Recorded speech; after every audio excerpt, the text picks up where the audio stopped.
आज का जो हमारा टॉपिक है चैप्टर नंबर 9 मशीन, और जो इसमें हम थर्ड मशीन पढ़ रहे हैं वो है इंक्लाइन प्लेन। अ प्लेन, मैं इसको हाईलाइट कर देता हूँ। मैं ये वाला हिस्सा पढ़ रहा हूँ। A plane having some inclination making some angle with horizontal is called inclined plane। आए ज़रा हम नोट करते हैं कि हमारी फिगर में क्या है। तो हमारी फिगर के अंदर A और C जो है वो हॉरिजॉन्टल सरफेस है, और A और B जो है वो एंगल बना रही है हॉरिजॉन्टल सरफेस से। इस चीज़ को हम इंक्लाइन प्लेन कहते हैं। आपके घरों में भी ये चीज़ है। आपके घरों में स्टेयर्स हैं ऊपर जाने के लिए, वो इंक्लाइन प्लेन होती हैं। चलें अब हम मालूम करते हैं कि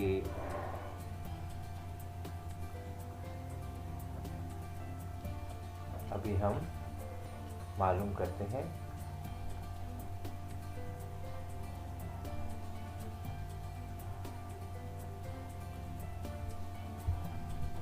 mechanical advantage of incline plane. ये है mechanical advantage of incline plane. तो हम इस फिगर को समझते हैं। In this figure wooden sheet AB, ये है wooden sheet AB making an angle theta. ये एंगल थीटा बन रहा है with the horizontal surface AC, और ये है हमारे पास horizontal surface. The load W, यहाँ पर एक लोड W है जो आपको नज़र आ रहा है, जो हॉरिजॉन्टल जो शीट AC के ऊपर AB के ऊपर रखा हुआ है, और ये डाउनवर्ड एक्ट कर रहा है। W is acting vertically downward in order to raise it to the vertical height, और ये वर्टिकल हाइट पर एक वर्टिकल हाइट है इसकी जो B और C है। एफर्ट P, यहाँ पर इस ब्लॉक के ऊपर एफर्ट P लग रही है। हैज़ टू मूव, जो मूव कर रही है L पे, यानी जो डिस्टेंस है A और B के दरमियान में, इसको कवर करने के लिए अलोंग द पाथ AB। तो अब यहाँ पर हमें फिगर समझ में आ गई। अब हम आगे की तरफ चलते हैं कि मैकेनिकल एडवांटेज कैसे फाइंड आउट करेंगे। मैकेनिकल एडवांटेज फाइंड आउट करने के लिए तरीकाकार है, इनपुट बराबर होना चाहिए आउटपुट के, यानी input is equal to output. तो अब हम इस फिगर में देखते हैं कि हम इनपुट क्या कर रहे हैं।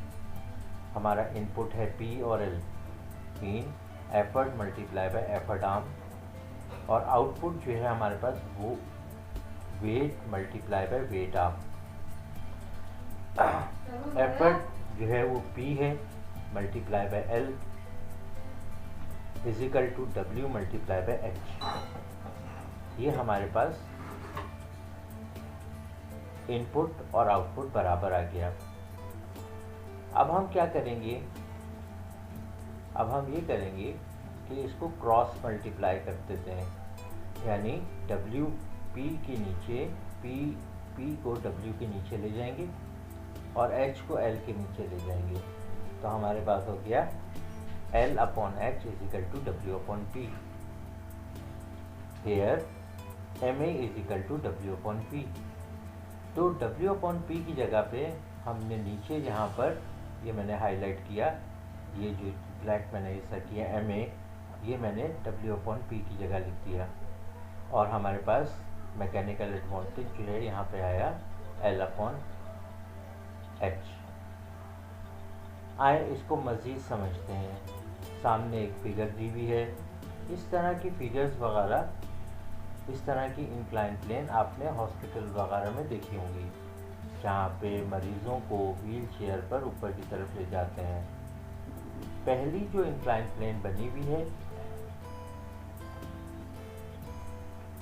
उसमें जो डिस्टेंस है वो 5 मीटर है और हाइट ज़्यादा है, 1 मीटर की हाइट है।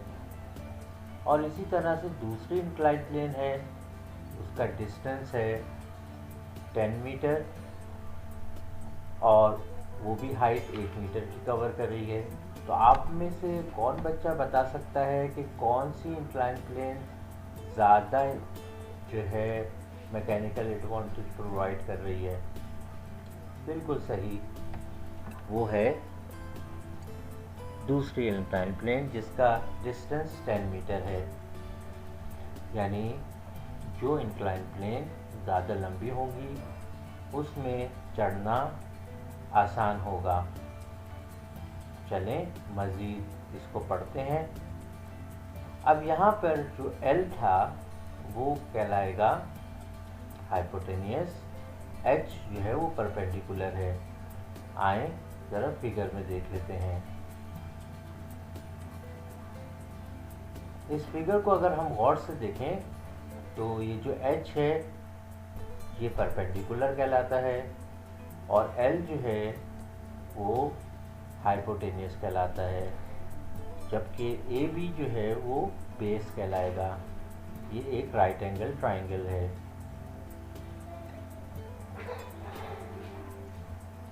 अब हम ये पढ़ रहे हैं कि परपेंडिकुलर अपॉन हाइपोटेनियस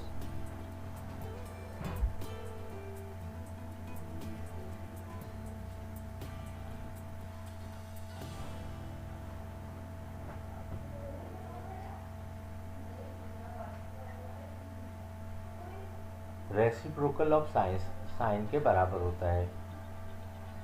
और हम यहाँ पे लिखते हैं MA = L/H = 1/sin थीटा। अब अगर हम इसको क्रॉस मल्टीप्लाई कर लें, यानी ये साइन थीटा यहाँ पे आ जाए, L की जगह पे इसके नीचे चला जाए, तो यहाँ पे हमारे पास आंसर आएगा MA = H/L = sin theta. Sine theta का जो एंगल है ये भी बहुत इम्पोर्टेंट होता है किसी भी इंक्लाइन प्लेन को मालूम करने के लिए। तो स्टूडेंट, हमारा जो ये आज का टॉपिक है कंप्लीट हुआ और ये जो आज का टॉपिक है वो हमारा है इंक्लाइन प्लेन। मुझे उम्मीद है कि आपको समझ में आया होगा। इसको थोड़ा सा मैं क्लोजअप लुक दे देता हूँ आपको, ताकि आपको पूरी बात समझ में आ जाए।